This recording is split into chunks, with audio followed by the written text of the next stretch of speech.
So yummy!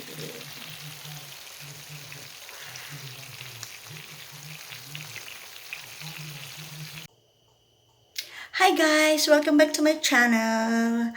Isang masarap na ulam na naman ang ituturo ko sa inyo. Para sa mga hindi pa nakakaalam, ito ay para sa inyo. Ang chicken thigh tocino. Ayan! So, pakita ko sa inyo mga ingredients. So, kailangan natin ng chicken thighs.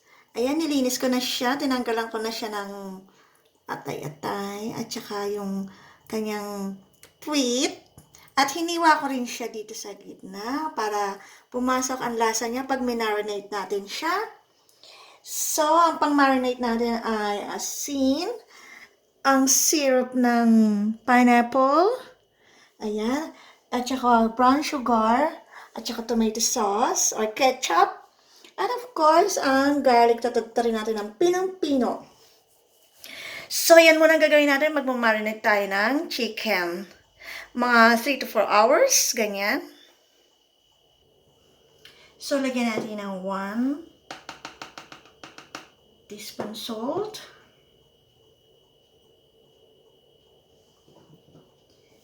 Then, eto, tinadtad ko siya, yung garlic, minced garlic. Yan, spread natin. And then, 1/4 cup of sugar.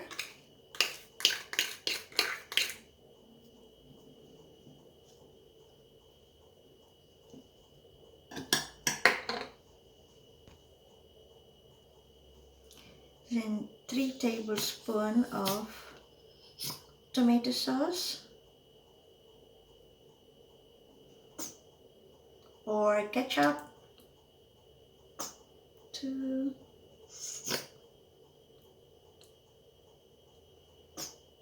3. Then 1/2 cup of pineapple juice. This is 1/4, and then another 1/4.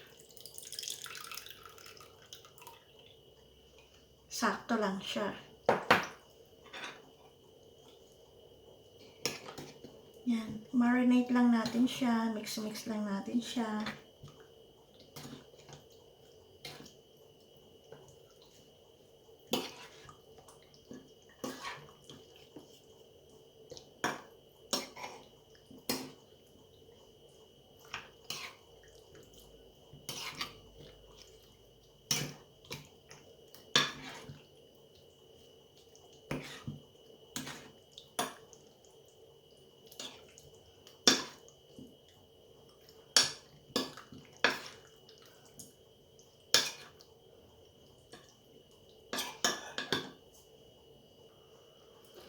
So, ayan guys.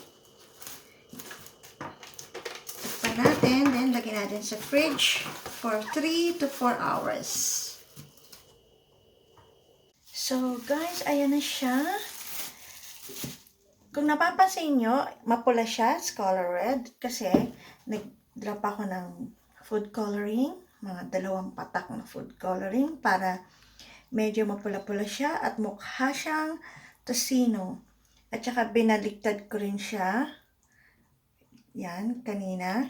Hindi ko na pinakita sa inyo. Pero kailangan babaliktarin nyo para pantay ang kanyang lasa, marinade. So, piprito na natin siya. So, guys, ayan. Lagay na natin ang ating chicken. Maliit lang ang aking kawali.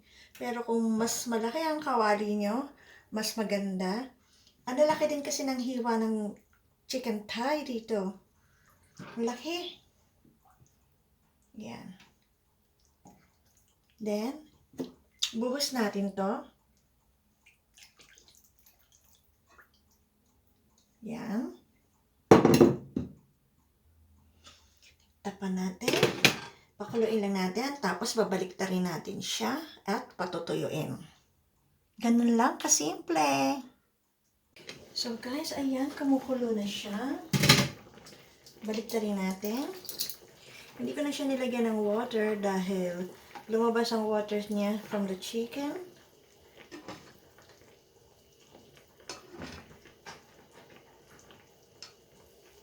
Yan.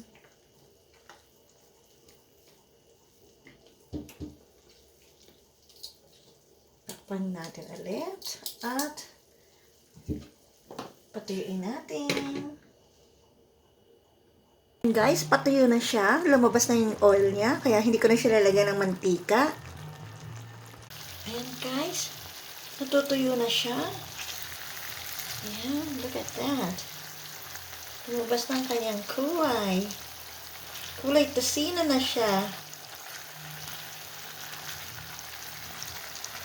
So yummy.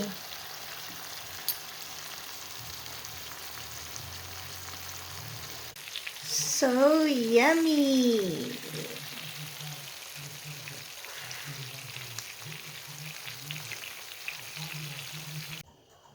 So, that's it guys, ang aking chicken thigh tocino. So, gawa na kayo ng homemade tocino. Thank you for watching guys. See you on my next video. Don't forget to subscribe on my channel. Bye everyone.